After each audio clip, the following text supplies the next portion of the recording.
to the Into the Void podcast with your host, Sammy Starr. Step into the void.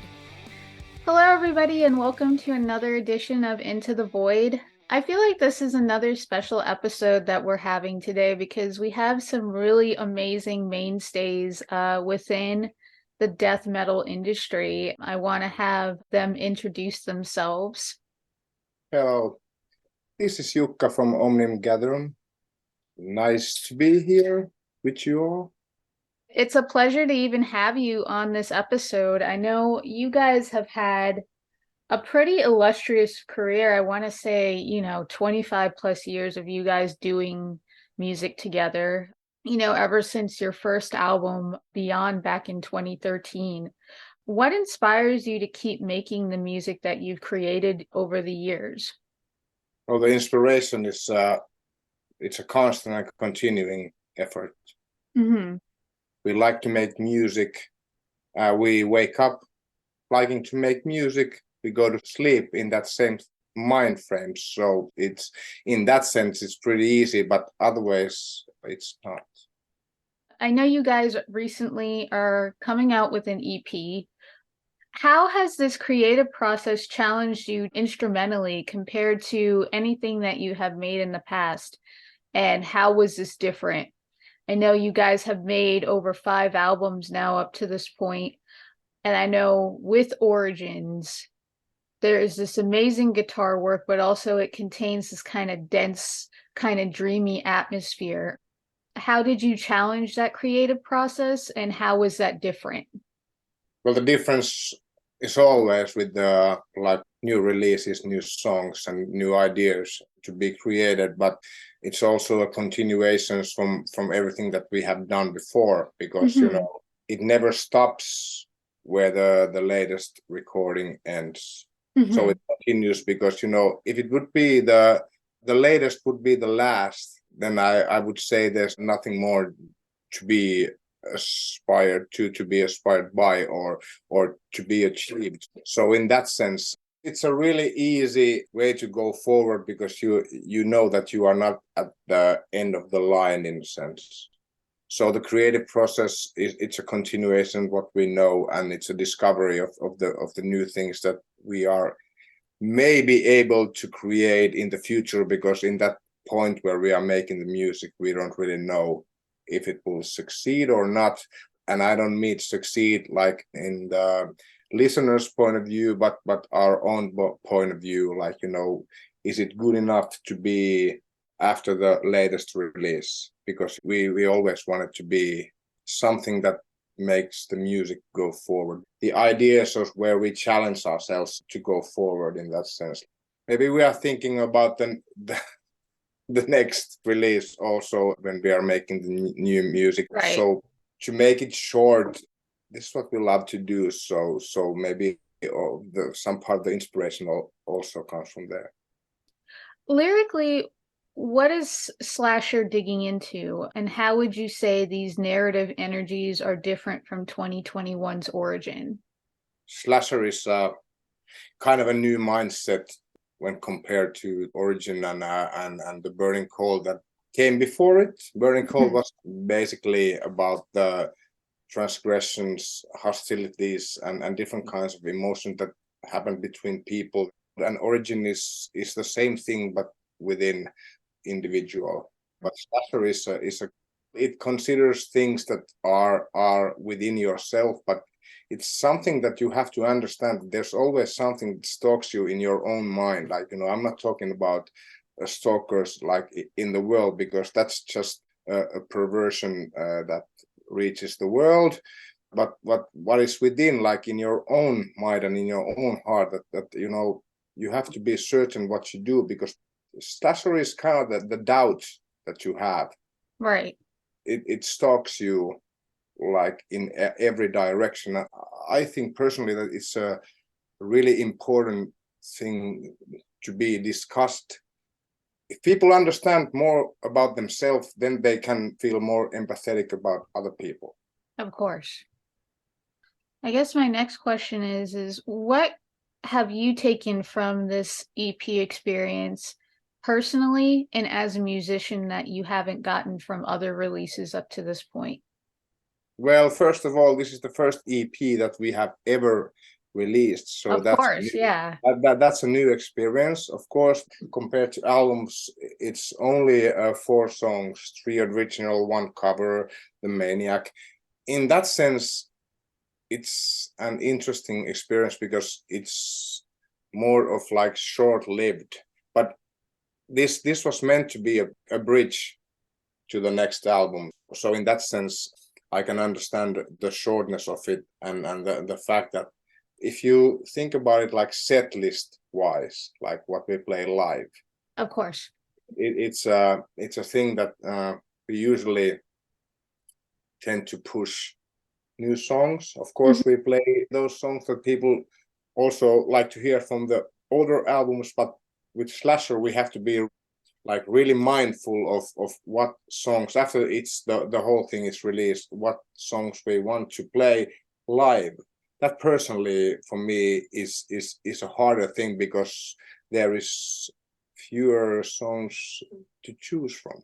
I can imagine going from album to EP, because you're right, an EP is kind of a selective art form in the sense that you're having to choose between so many different songs and then choosing the ones that best represent yourself. I believe it's a stressful but nonetheless rewarding aspect of that process when you choose the ones that not only best represent yourself, but is more or less a smaller culmination of what represents you as a band when you finally release it out to the world. Especially like in live experiences. Of course.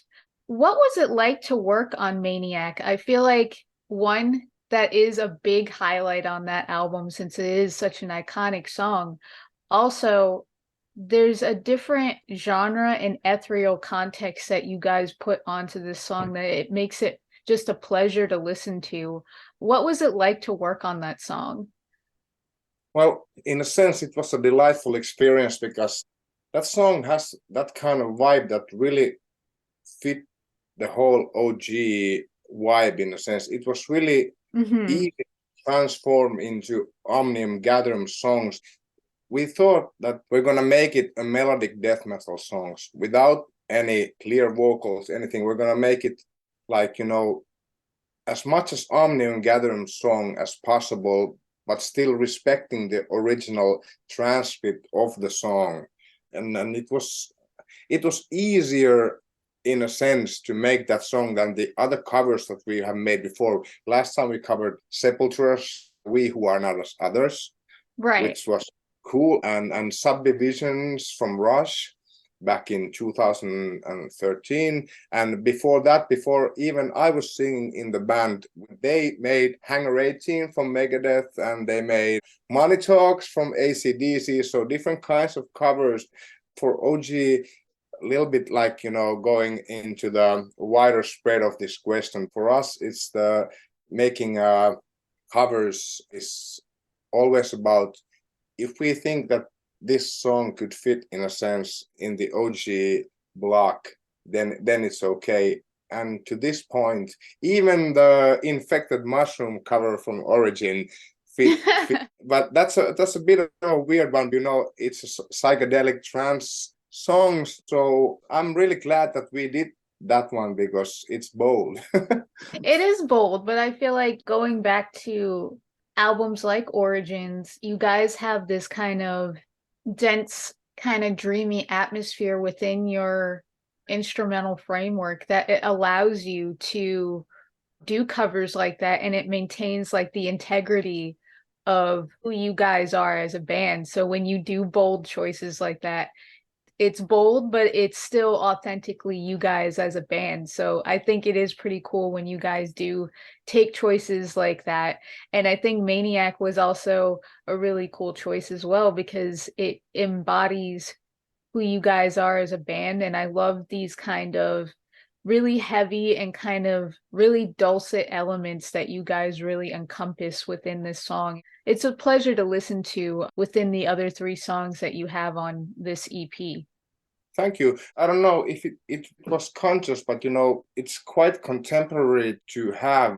I think in a way, we didn't like to make a statement, but I would say that it's glad that there is also that kind of a subconscious statement in that song, that there is not a lot of difference between people in general. Mm-hmm. No, most definitely, especially when you look at the overall theme of Slasher, like you said, when we're looking at the subconscious of ourselves versus people. I think Maniac, like you said, I don't think you were really trying to do this. Maniac definitely fits within the mold of all these songs, that even though, yes, you guys didn't write the song, it just simultaneously fits within the makeup of all these songs. And it's a pleasure to have that within the EP. Yeah, that kind of, in that sense, the stars were aligned in that, it just fit to that whole concept. What are you wanting listeners to take from this EP release, whether they are just getting into this band or they've been a fan of this band for years? Because I know this band might mean something different to those that have been following for years versus those that are just getting into this band just from the start of this EP. Like I said, like Maniac, it contributes to the basic vibe that we have. Mm-hmm. So OG, as a band that is delivering a melodic death metal, but still has, like you said, a dreamy, I would say, like inventive and consistent.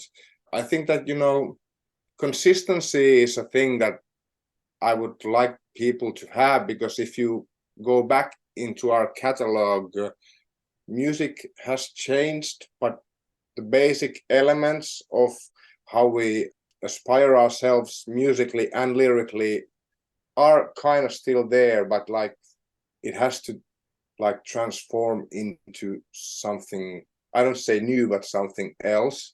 Mm-hmm. Because I don't believe in new in that sense. I love new things, but I don't, like, philosophically, I don't believe in new things. Reinventing is more of a thing, but I think like OG is reinventing itself within the albums, and like in coming albums we like to add new things and hooks here and there, like, and new quirks and stuff, but we are not that kind of like a frontier band that are changing their style and genre. That's for different people, and I respect that totally, but for us, we like to stay on the main frame, but still, like, expand it and experiment like here and there. But because we love the people that want to come, for example, to see our shows, and in the metal community, people also in a way expect consistency. Right. So we deliver consistency and surprises here and there. Right.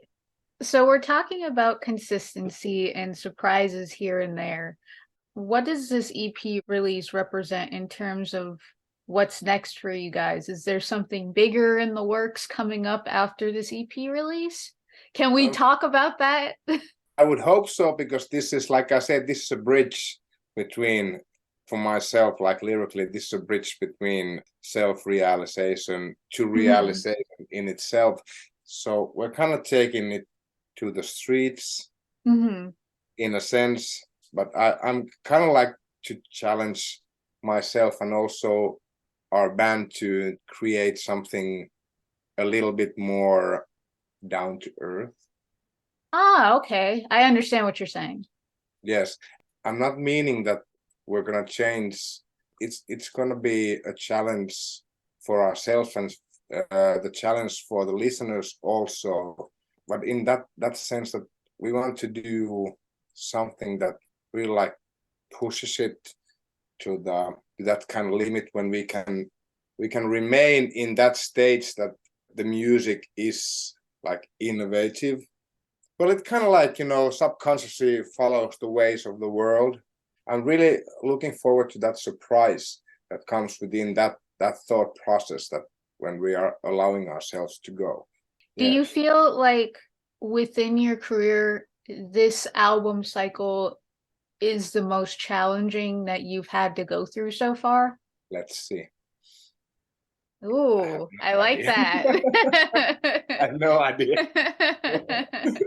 But I want to thank you for coming onto the show, You're for welcome. talking about OG. And, you guys have been, again, doing this for 25 plus years and showing off not only the talent that you guys have been bringing to the death metal scene, but also bringing this kind of eurythmic kind of cadence that makes you guys so special. You guys talk about taking it to the streets and kind of stripping things down a little bit, which is really interesting, I feel, for what the future holds for this next album. I'm really excited to hear what that means for you guys, and I'm pretty sure your fans and even new listeners are going to be interested to hear what that means for them. Thank you very much. It's been a pleasure being here. And of course, what I say, I didn't say for nothing. So we will. Awesome. Thank you guys for listening to this episode, whether you're listening on YouTube or any other streaming services that Into the Void is on. Thank you, and take care, guys. See you on the next episode.